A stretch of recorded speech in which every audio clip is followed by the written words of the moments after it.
suami saya, Pak Ustadz. Mari kita sama-sama ke rumah.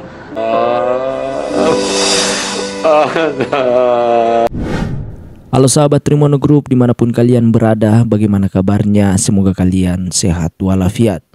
Kali ini Trimono Group akan membahas alur cerita film dari dalam negeri yang berjudul Haji Palsu yang Sombong. Bercerita tentang seorang warga baru yang mengaku-ngaku sebagai seorang haji. Oke, tanpa berlama-lama lagi, mari kita saksikan alur ceritanya sampai selesai.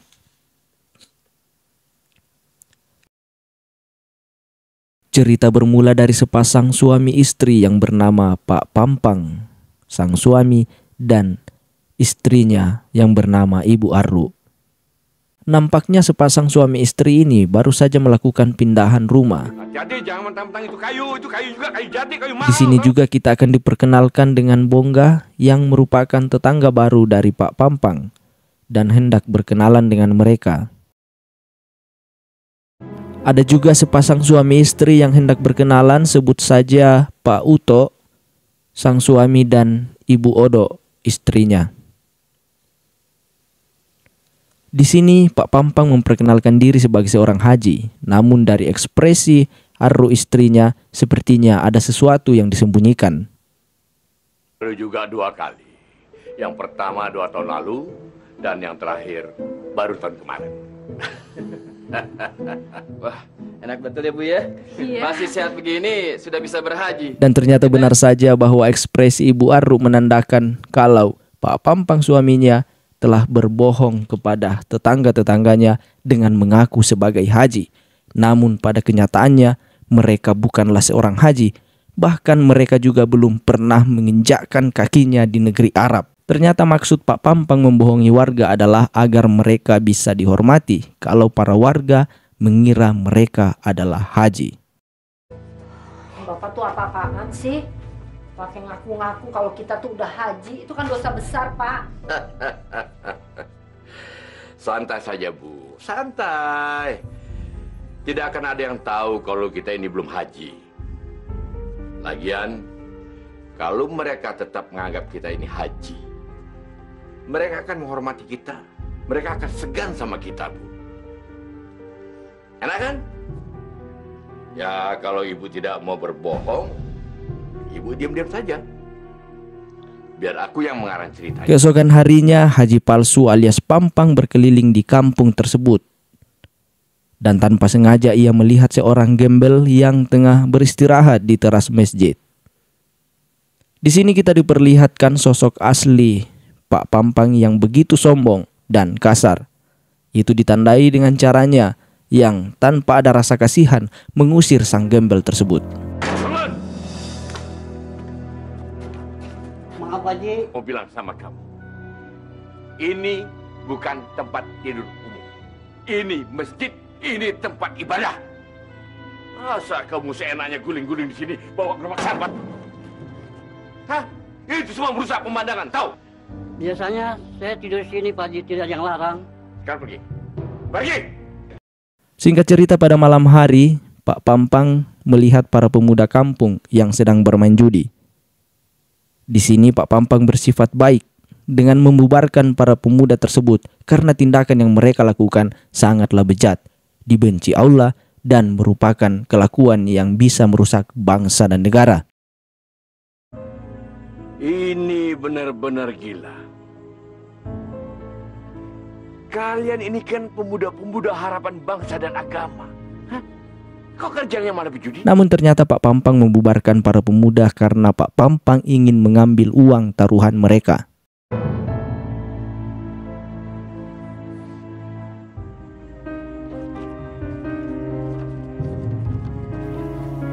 Uang tersebut diberikan kepada Ibu Arlu. Namun sebagai istri yang baik dan soleha, Ibu Arlu mengingatkan suaminya untuk tidak membohongi warga dengan mengaku-ngaku sebagai haji. Bukan hanya diperingatkan secara langsung, namun sang istri juga berdoa agar sang suami segera disadarkan hatinya agar segera bertobat. Agar suami hamba dapat menyadari apa yang selama ini dilakukan adalah dosa. Ya Allah, Aku pasrahkan segalanya kepadamu. Singkat cerita, saat Pak Pampang bersama para warga mendengarkan ceramah Pak Ustadz, lagi-lagi si haji palsu alias Pak Pampang merendahkan Pak Ustadz dan mengaku bahwa ceramah Pak Pampang jauh lebih baik daripada Pak Ustadz. Sehingga salah seorang warga kemudian meminta Pak Haji untuk memberikan ceramahnya pada kesempatan berikutnya. Kalau cuma ceramah begini aja dan lalai atas pengawasannya. aku juga sanggup. Cetek. Iya Pak Haji, kita pengen dengar nih sama Pak Haji. Ada hati yang lekat Kalau saya yang dengan ceramah ikatan-ikatan itu pasti lebih sebagaimana hebat dari dijelaskan oleh firman Allah dia kan Subhanahu cuma wa Ta'ala lulusan Mesir dalam surat Al-Araf dan langsung dari Madinah. 176 Madinah. dan artinya Ya udah, kalau gitu Jumat depan ada juga Pak Haji hati aja yang ceramah. terlepas dari Oh, gravitasi siapa tahu. bumi dan menggumbung naik ke atas langit. Dan pada hari berikutnya Pak Haji pergi ke masjid untuk sholat di sana. Dan kebetulan hari itu Pak Ustadz sedang sakit. Jadi belum ada yang bisa mengisi ceramah. Dan berhubung Pak Haji sudah ada, maka para remaja masjid meminta Pak Haji untuk memberikan ceramahnya. Dan beliau pun menyanggupinya meskipun harus dibujuk terlebih dahulu. Begini Pak Haji, kebetulan Pak Ustadz sedang sakit Pak Haji. Terus kenapa? Saya minta tolong Pak Haji untuk mengisi ceramah di pengajian ini. Bagaimana Pak Haji? Bisa Pak Haji ya? Ayolah Pak Haji. Kalau ngisi ceramah sih bisa-bisa saja. Tapi semuanya itu kan harus ada persiapan. Nah, untuk itu saya belum siap. Ayolah Pak Haji, ini kesempatan Pak Haji untuk membuktikan bahwa Pak Haji benar-benar pandai dalam berceramah. Ayolah Pak Haji, Ya betul Pak Haji. Betul Pak Haji. ayolah Pak Haji. Tolonglah kami Pak Haji. Bisa Pak Haji ya? Pak Haji pasti bisa. Ayo Pak Haji. Baik. Terima kasih Pak Haji. Terima kasih Pak Haji. Singkat cerita, Pak Haji pun memberikan ceramahnya. Namun seperti yang kalian duga, Pak Haji palsu alias Pampang sama sekali tak pandai dalam berceramah. Bahkan Pak Haji Pampang justru menyalahkan dan menjelek-jelekkan Pak Ustadz. Sontak para jemaah berteriak dan meminta Pak Haji agar segera berceramah. Jadi sebenarnya ini semua gara-gara Pak Ustadz yang sakit mendadak, yang tidak memberi kabar dulu pada saya untuk menggantikan Pak Ustadz untuk berceramah. Maka terpaksa saya datang kemari untuk memberikan ceramah pada ibu-ibu dan bapak-bapak.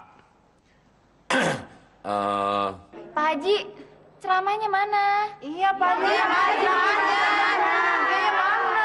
Begini, Maaf Pak Haji, ya, Pak Haji mau ceramah atau memberitahukan bahwa Pak Ustadz nggak datang? ya, kedatangan saya kemari ini memang buat ceramah, memberikan ceramah pada.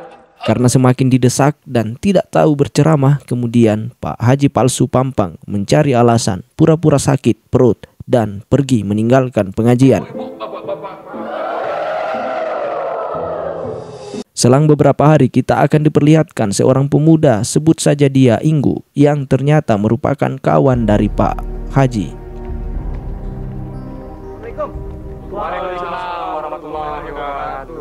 Numpang nanya Bang. Si Inggu ini ternyata adalah seorang tukang adu ayam dan dia juga mengatakan kepada warga bahwa Pak Pampang itu bukanlah seorang haji, melainkan seorang tukang adu ayam sama seperti dirinya. Kuning hijau itu rumahnya Haji Bang Maksum, tukang adu ayam. Dibohongin lu pada. Assalamualaikum. Waalaikumsalam. Ternyata maksud dan tujuan si Inggu mencari Pak Pampang adalah untuk meminta pinjaman uang sebesar 20 juta sebagai taruhan dalam adu ayam yang keuntungannya sangatlah besar, dan itu membuat Pak Haji palsu Pampang tergiur dan mau memberikan perhiasannya yang seharga 20 jutaan itu. Begini aja. Gini Bang, Hah? si bule ayamnya di mau adu nih. Hah, terus? Dia mau ngasih duit taruhan 30 juta. Nah duit kita cuma 10 juta. Nah, gua tahu nih. Pasti lu mau mengutang sama gua 20 juta. Ya abang kenal kan si Jagur kayak gimana. Ya, tapi gimana ya, gua udah kagak main ginian lagi sih. Ya ampun Bang, abang bisa pegang omongan kita deh. Gua pegang omongan lu ya. Ya abang yakin dia masih Jagur pasti menang. Singkat cerita, ternyata ayam aduan si Inggu kalah. Itu artinya uang Pak Haji palsu tersebut ludes habis, tak tersisa. dan si Inggu juga dikabarkan melarikan diri. Itu adalah simpanan terakhirku, simpanan terakhir dari istriku, simpanan terakhir kami sekeluarga. Pokoknya harus kamu kembalikan. Aku tunggu dan jangan coba-coba lagi kamu tipu aku. Jangan sekali-sekali kamu tipu aku. Sejak kejadian itu, Pak Haji Pampang jadi stres dan mulai sakit-sakitan.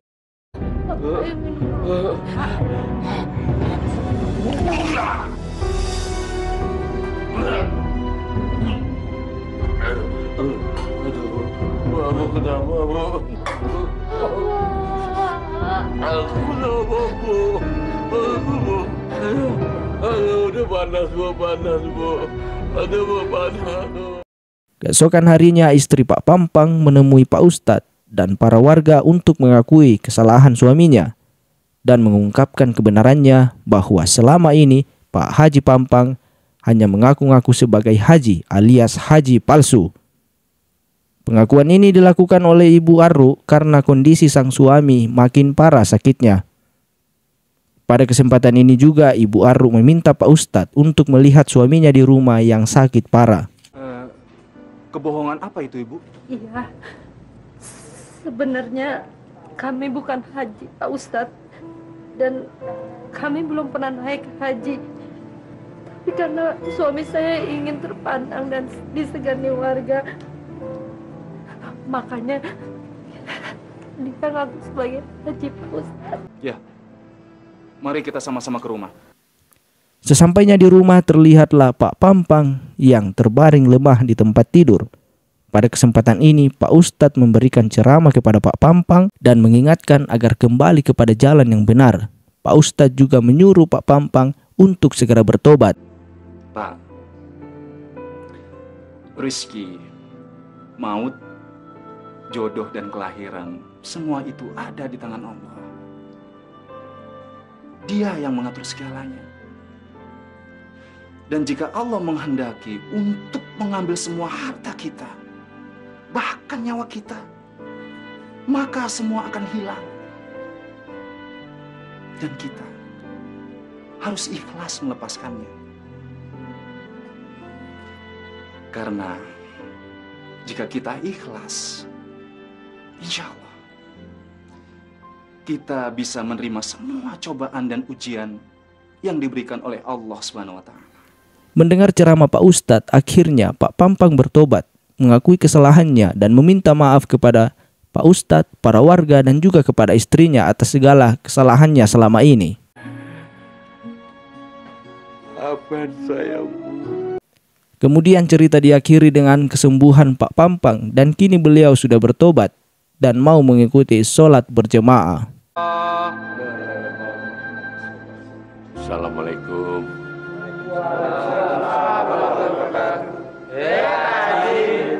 Tolong jangan panggil saya Pak Haji, karena saya memang belum haji. Maafkan saya. Tidak apa-apa, Pak Maksum. Mari kita sholat berjamaah bersama-sama.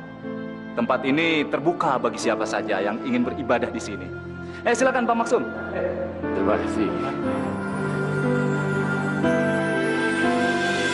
Dirapatkan saja.